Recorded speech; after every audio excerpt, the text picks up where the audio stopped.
The Great Hall of Prime was the largest structure Captain Daniel had ever seen. The ceiling rose so high that clouds formed near the top.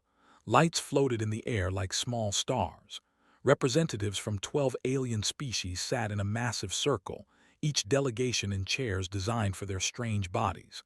Some had too many legs. Some had no legs at all. Some glowed with inner light. All of them were looking at the small group of humans standing in the center of the floor. Daniel stood behind Ambassador Shaw, his dress uniform feeling too tight around his neck. He was a military man, not a diplomat. He preferred the bridge of his ship, the horizon, to this place of politics and speeches. But today was too important. Today the Covenant of Aligned Worlds would vote on whether humanity could join their ancient alliance. 40 years of work had led to this moment. Stepped forward to the speaking platform. She was 56 years old with gray hair and kind eyes that had seen too many disappointments, but her voice was strong when she began to speak. She told them about Earth. She described how humans had once been divided into hundreds of nations that fought endless wars against each other. She explained how first contact with alien life had changed everything. Humanity had looked up at the stars and realized how small their differences really were. They had united. They had built ships. They had reached out to the galaxy with open hands. The aliens listened in silence. Their translator devices turned her words into their many languages. Daniel watched their faces, trying to read their reactions. It was impossible. How could you read the expression of a being made of living crystal? How could you understand the body language of a creature that looked like a floating cloud of purple gas? High Arbiter rose from his seat when finished speaking. He was a species that had existed for 1,000,000 years. His body was made of blue crystal that sang softly when he moved. He was beautiful and terrifying at the same time. The deliberation began. The spoke first. His voice rang through the hall like bells. Humans lived such short lives, he said, barely a century if they were lucky. How could such brief creatures understand the patience needed for galactic cooperation? They were like mayflies trying to join a council of ancient trees. The spoke next. They were tall beings covered in golden feathers, their eyes sharp like hawks. Their representative reminded everyone of human history, thousands of years of war, weapons that could destroy entire cities used against their own kind. How could the Covenant trust a species that had proven so capable of violence? The delegate floated forward. They had no solid form. They were clouds of thought and energy held together by will alone. The delegate spoke of Earth itself, a world of extreme temperatures, violent weather, deadly predators, and crushing gravity compared to most inhabited planets. Humans had evolved on what the galaxy called a death world. They were built for survival and conflict. Could such beings truly understand peace? One by one, the species shared their concerns. A few spoke in favor of humanity. The small insect-like beings who valued hard work praised human creativity.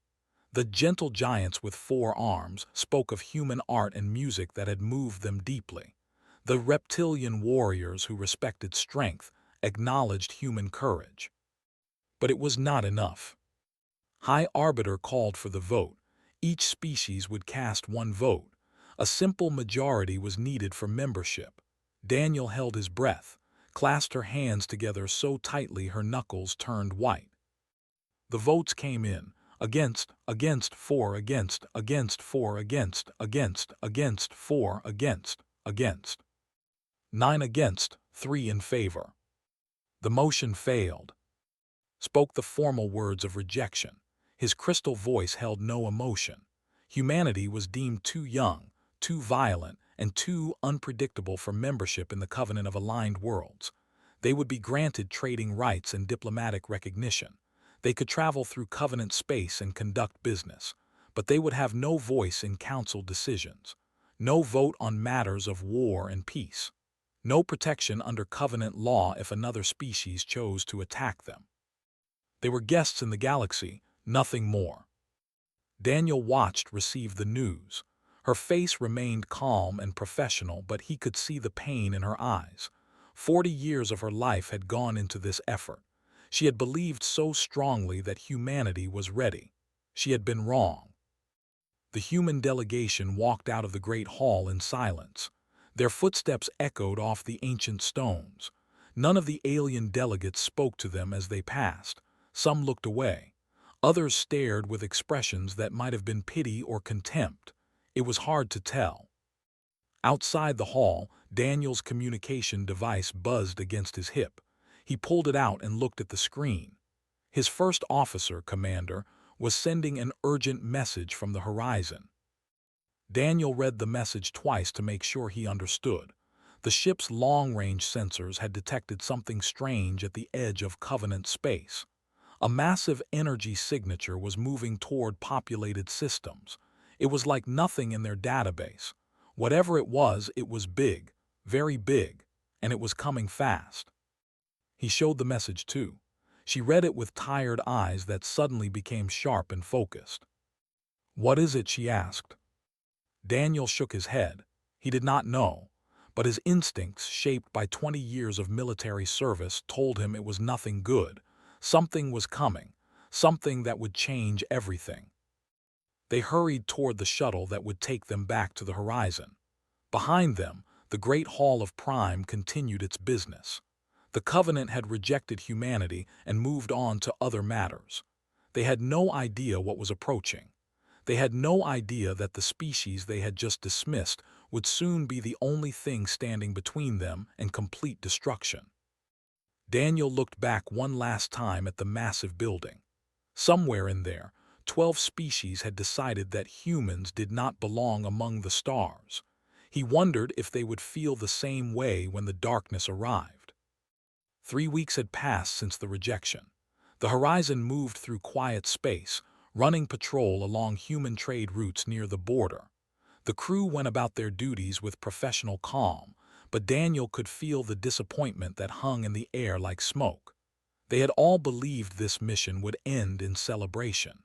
Instead, they were back to routine work, pretending the rejection did not hurt. Lieutenant Commander Vance stood at the tactical station, her eyes scanning sensor readouts with practiced focus. She was 34 years old with short brown hair and a scar on her chin from an accident during training. She never talked about the scar. She rarely talked about anything personal. She was the best tactical officer Daniel had ever served with. The distress signal came without warning. It cut through normal communications like a knife, urgent and desperate. The translation software struggled with the alien language for a moment before producing words that made Daniel's blood run cold. "This is Governor of IV. We are under attack. Unknown enemy. Thousands of ships. All Covenant forces, please respond. We need immediate assistance. They are killing everyone. Please help us." Daniel recognized the name. The governor had been one of the loudest voices against human membership in the Covenant. He had called humans dangerous and untrustworthy. He had voted no without hesitation. Commander looked up from his station. His dark eyes met Daniel's across the bridge. They both knew what the captain was thinking. IV was a world that had rejected humanity. The humans had no obligation to help. No treaty bound them to respond. If they turned away and continued their patrol, no one could blame them. Spoke without looking away from her screens. "Captain," she said, "whatever is attacking that planet is unlike anything in our database. I am reading thousands of vessels. They appear to be partially alive. The energy signatures match old records from Covenant archives, records that were supposed to be ancient history." Daniel asked what she meant. Finally turned to face him. Her expression was grim. "The swarm," she said. "They were an enemy that nearly destroyed the Covenant 600 years ago. The records say they were eliminated. Apparently the records were wrong." Shook his head slowly. "One ship against thousands," he said. "Captain, even if we wanted to help, what could we possibly do? We would be destroyed in minutes." Daniel stood in silence for a long moment. He thought about Governor and his harsh words during the vote. He thought about the 2 billion civilians living on IV. He thought about what it meant to be human. Set course for IV, he said. Maximum speed. Started to protest but stopped himself. He knew that look in his captain's eyes. There was no point arguing. He gave the order to the helm, and the horizon jumped to faster than light travel. They arrived to find hell. The planet below was covered in dark clouds of smoke and ash. Fires burned across entire continents. In orbit, thousands of nightmare vessels swarmed like insects around a dying animal. The ships looked wrong in a way that made the human crew uncomfortable. They were made of metal and flesh twisted together.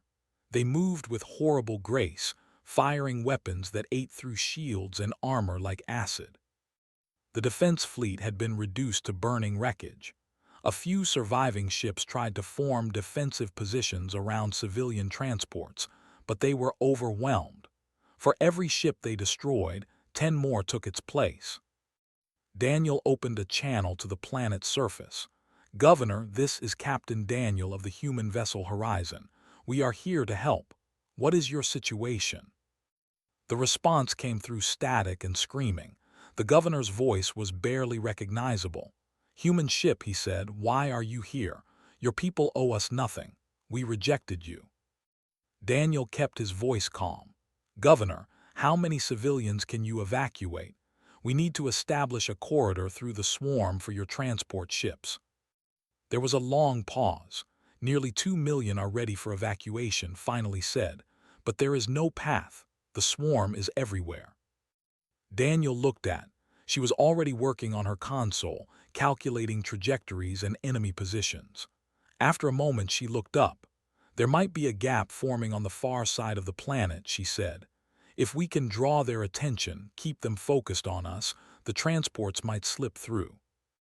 Moved to stand beside Daniel.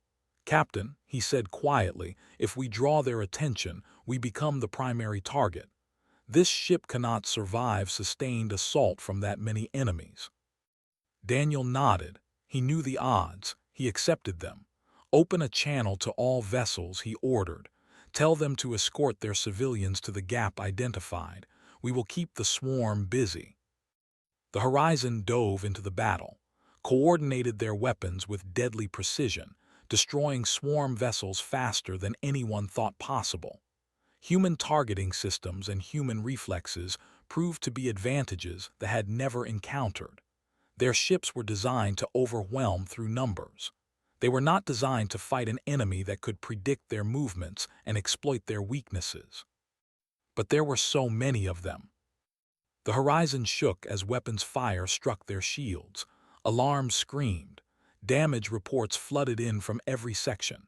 Daniel gripped his chair and watched the civilian transports crawl toward safety. 1 million evacuated. 1.2 million. The gap was closing as the swarm realized what was happening. Fired everything they had. The gap stayed open for 1 more minute, then 2, then 3. The last transport slipped through just as the swarm closed the path completely. The horizon was surrounded, damaged, alone. Daniel received a message from Earth. Help was coming. 12 ships were on their way, but they were still hours away. The horizon would have to survive until then. He looked at his crew. They were scared. They were exhausted, but not one of them suggested retreat. They were human. Retreat was not in their nature. 18 hours. The horizon had been fighting for 18 hours without rest. The ship was dying around them. 70% of systems had failed. Entire sections were sealed off, exposed to the vacuum of space. 40 crew members were dead. Their bodies lay in the cargo bay because there was no time for proper burial. Chief Engineer Martinez had not slept since the battle began. She was 29 years old with oil-stained hands and red eyes that burned from exhaustion. Her engineering team had been reduced from 40 people to 12. They worked in darkness because power to the lights had been rerouted to weapons and shields. They breathed recycled air that tasted like smoke and fear. Performed miracles. There was no other word for it. She connected systems that were never designed to work together. She built new circuits from salvaged parts. When the main reactor threatened to fail, she manually held a critical component in place for 2 hours while her team welded it into position. Her hands were burned. She did not stop. In the medical bay, Dr. Cole worked with similar desperation. The proper sickbay had been destroyed in the first wave of attacks. Now he treated the wounded in corridors and storage rooms. He had run out of proper supplies hours ago. He used torn uniforms as bandages and improvised painkillers from whatever chemicals he could find. 45 years of medical training had never prepared him for this. He saved who he could. He held the hands of those he could not. On the bridge, Daniel watched the swarm with tired eyes. Stood beside him, her tactical console held together with emergency tape and hope. Coordinated damage control from a backup station that sparked every few minutes. They were all running on stimulants and determination now. Real sleep was a distant memory. Something changed in the swarm. The endless assault paused. The ships pulled back slightly, still surrounding the horizon but no longer firing. Daniel did not understand. The swarm had them beaten. Why stop now? The answer came through their damaged communications system, a voice that was many voices speaking as one. It was the itself, the collective intelligence that controlled thousands of ships as a single mind. The voice asked a question. Why do you not flee? Daniel exchanged confused looks with his crew, checked her sensors to confirm the message was real, ran a diagnostic to make sure they were not experiencing some kind of hallucination from exhaustion. The voice asked again, we have studied the records of this region. Your species is not part of the Covenant. You have no obligation to these worlds. Your ship is damaged beyond hope of victory. You possess faster than light capability. You could escape. We would not pursue. Why do you remain? Daniel stood slowly from his chair. Every muscle in his body ached. His uniform was torn and stained with soot. He was not sure when he had last eaten, but his voice was steady when he responded. Because they needed help. The swarm was silent for a long moment. Its ships hung motionless in space, thousands of terrible forms waiting. The voice spoke again. They rejected your kind. Our records show this clearly. They declared you unworthy. They you membership in their alliance. They cast you out. Yet you die for them. We do not understand. Daniel looked around his bridge. He saw who had killed more enemy ships than anyone thought possible. He saw who had coordinated the survival of over 1 million civilians. He saw crew members who had given everything for people who had given them nothing in return. You are right, Daniel said. They rejected us. They told us we did not belong among the stars. They voted against us and sent us away. But those people on the transports, the ones we saved, they did not vote. They are civilians, families, children. They did not reject us. They did not even know us. They were just people who needed help. And when people need help, humans help them. That is who we are. That is why we remain. The swarm processed this response. Its collective mind, ancient and vast, could not find a framework to understand such behavior. They existed to consume and expand. Every action served survival. Sacrifice for strangers was meaningless. Sacrifice for enemies was insanity. You are damaged beyond repair, the voice said. You will die here, all of you, for nothing. Daniel almost smiled. Maybe, he said, but not yet, and not for nothing. The communication ended. The swarm resumed its attack with renewed fury. Daniel understood why. He had confused it, angered it. They could not tolerate something it could not understand. It would destroy the horizon not just to consume it, but to prove that such defiance was meaningless. Alarms screamed as fresh weapons fire hammered their failing shields. Reported from engineering that they had maybe 30 minutes before total system failure. Reported that sickbay was overwhelmed and he was running out of places to put the wounded. Then spotted something on long-range sensors, 12 contacts approaching at high speed, human signatures. The reinforcement fleet had arrived. Captain Amy Brooks of the vessel Endeavour took command of the combined human force.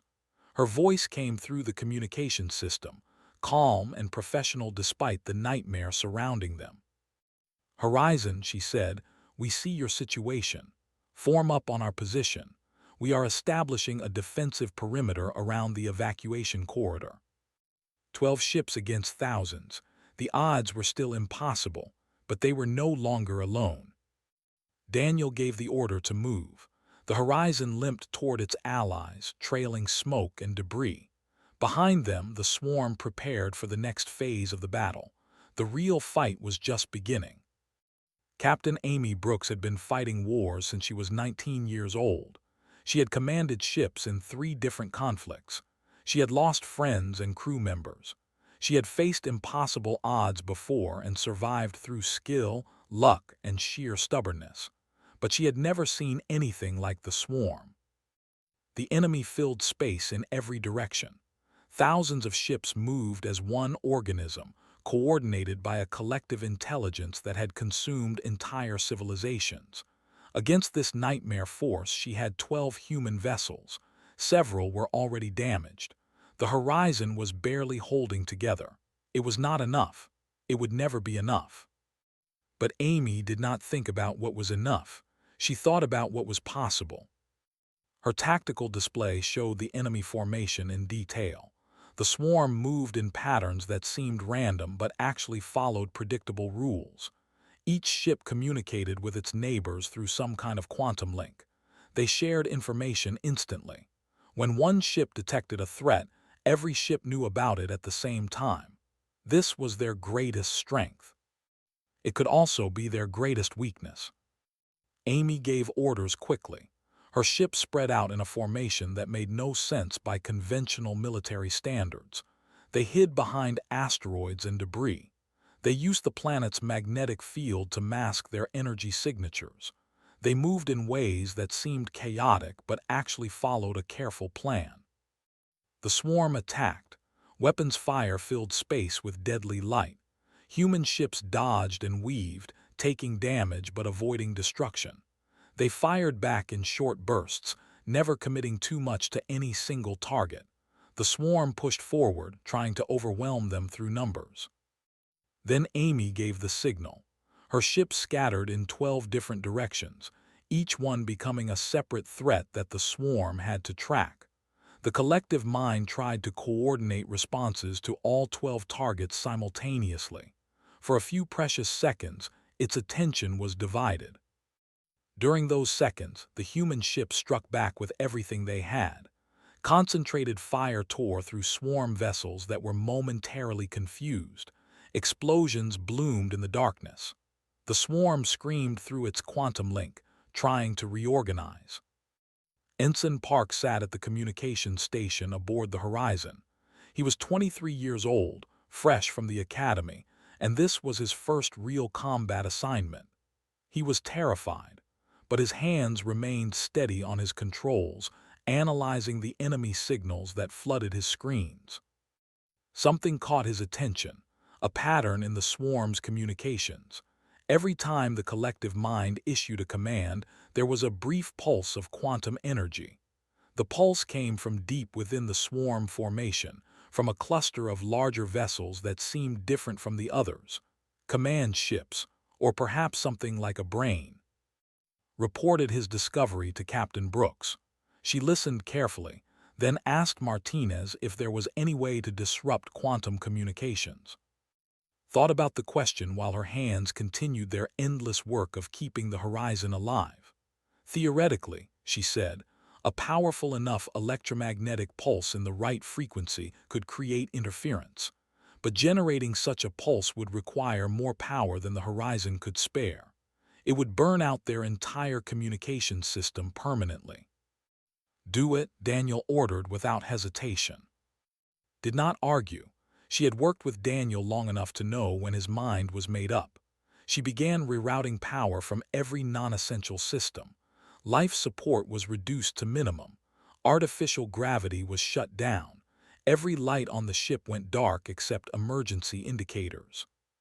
The Horizon drifted toward the center of the swarm, looking dead and harmless. The collective mind noticed the crippled vessel but considered it no threat. There were more pressing concerns.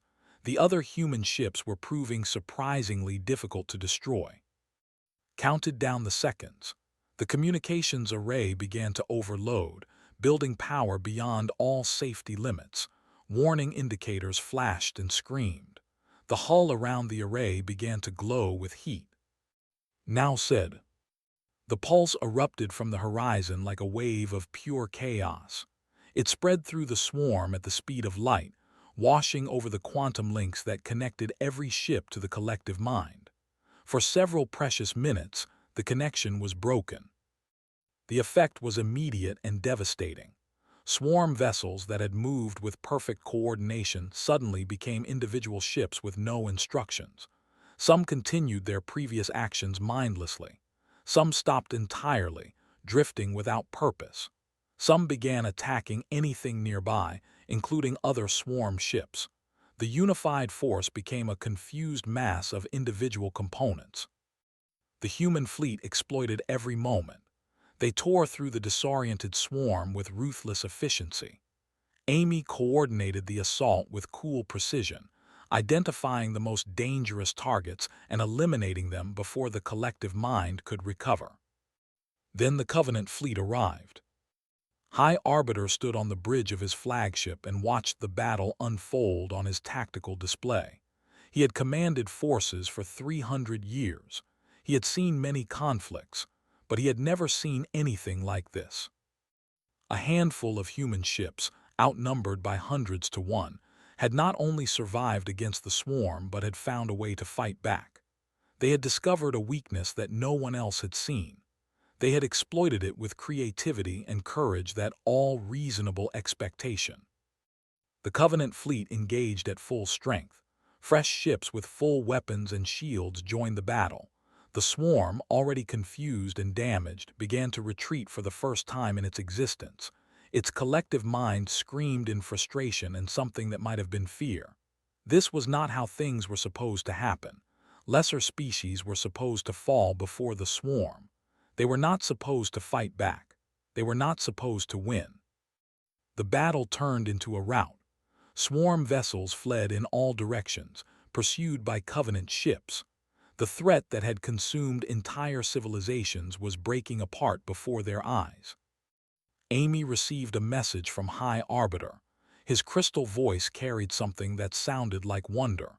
"Human Captain," he said, "what you have done here today is unprecedented. The Covenant owes you a debt that cannot be repaid." Amy looked at her screens, at the burning wreckage of swarm vessels, at the damaged but surviving human fleet, at the horizon, dark and silent but somehow still intact. "We did not do it for debt," she said. "We did it because it was right." Was silent for a long moment. Then he spoke again. "I understand now," he said. "I understand why we were wrong about your species." The battle was over. The swarm was broken.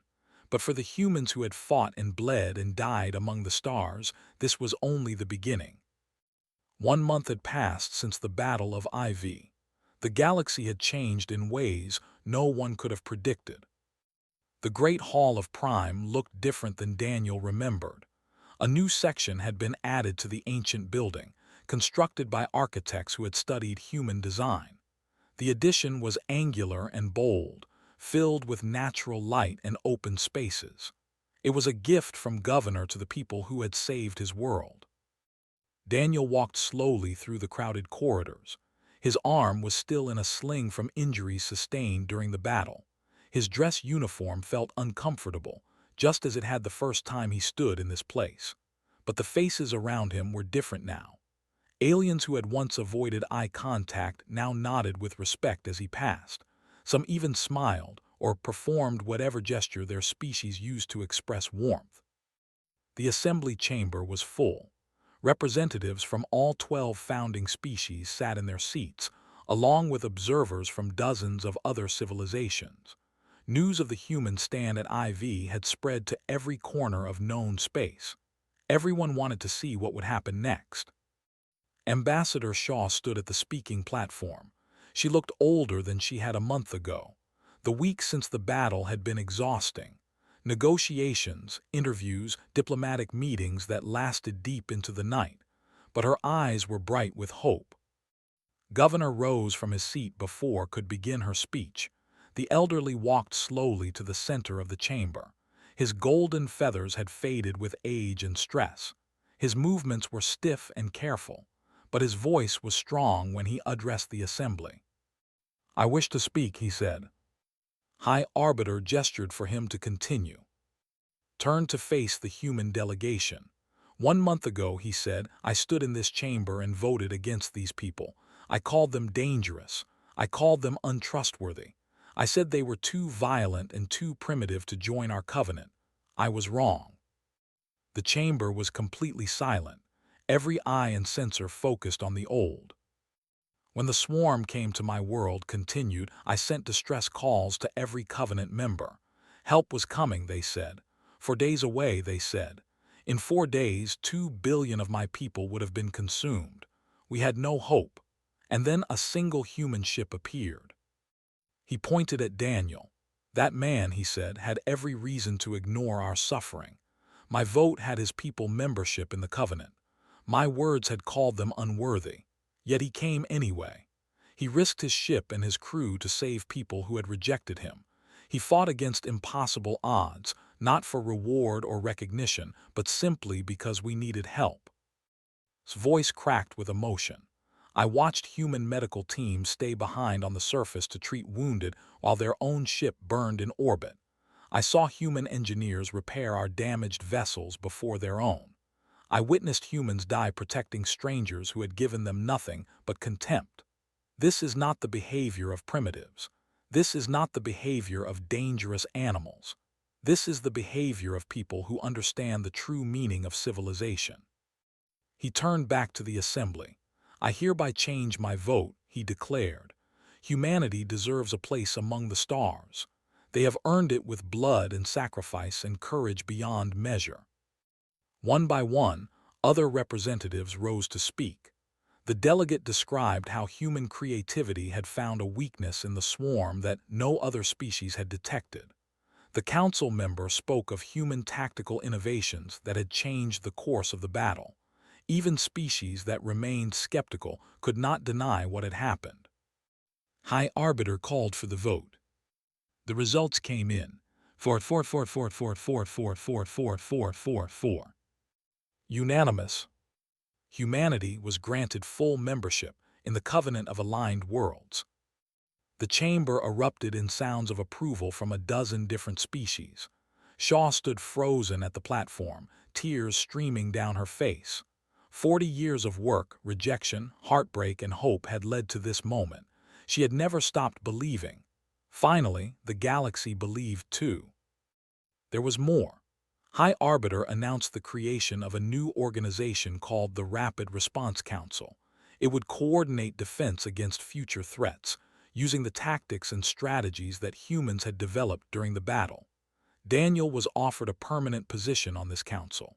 The species that had once called humanity too young and too violent now wanted human warriors to help protect them all. Finally gave her acceptance speech. She did not gloat. She did not remind anyone of the rejection a month earlier. Instead, she spoke of the future they would build together. "Humanity did not come to the stars to prove anyone wrong," she said. "We came because the stars were there, calling to us across the void. We came because the universe is vast and beautiful and terrifying, and no one should have to face it alone. Today you have welcomed us as partners. We will not forget this honor. We will work beside you, learn from you, and when darkness comes, we will stand with you against it. Together." After the ceremony, a journalist found Daniel in the gallery, stood on one side of him on the other. Both women looked exhausted but proud.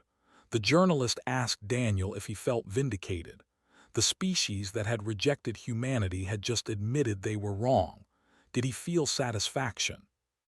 Daniel shook his head slowly. "This was never about being right," he said.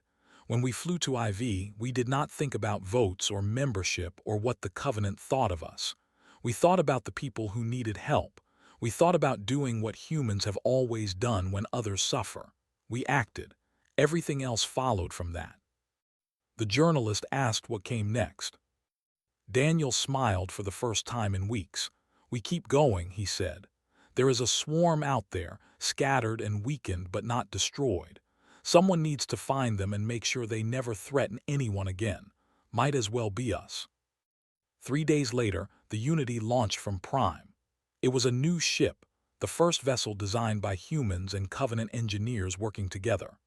Daniel sat in the captain's chair, his arm finally free of its sling. Stood at Tactical, her console upgraded with crystal technology. Moved through an engineering section 3 times larger than the horizons, filled with equipment from a dozen different species. Crowds gathered at every viewport along the station to watch them depart. Humans and countless others stood together, cheering as the Unity moved toward open space. A month ago, those species had decided humanity did not belong among the stars. Today they celebrated human courage and sacrifice. Daniel gave a simple order: take us out. The Unity accelerated into the darkness. Ahead lay unknown dangers and challenges. Behind them, a galaxy that had finally recognized what humanity could offer. Not superior technology or ancient wisdom, but something simpler and more profound. The willingness to help. The refusal to abandon others. The stubborn determination to do what was right, regardless of cost. They had said humanity did not belong among the stars. They were wrong.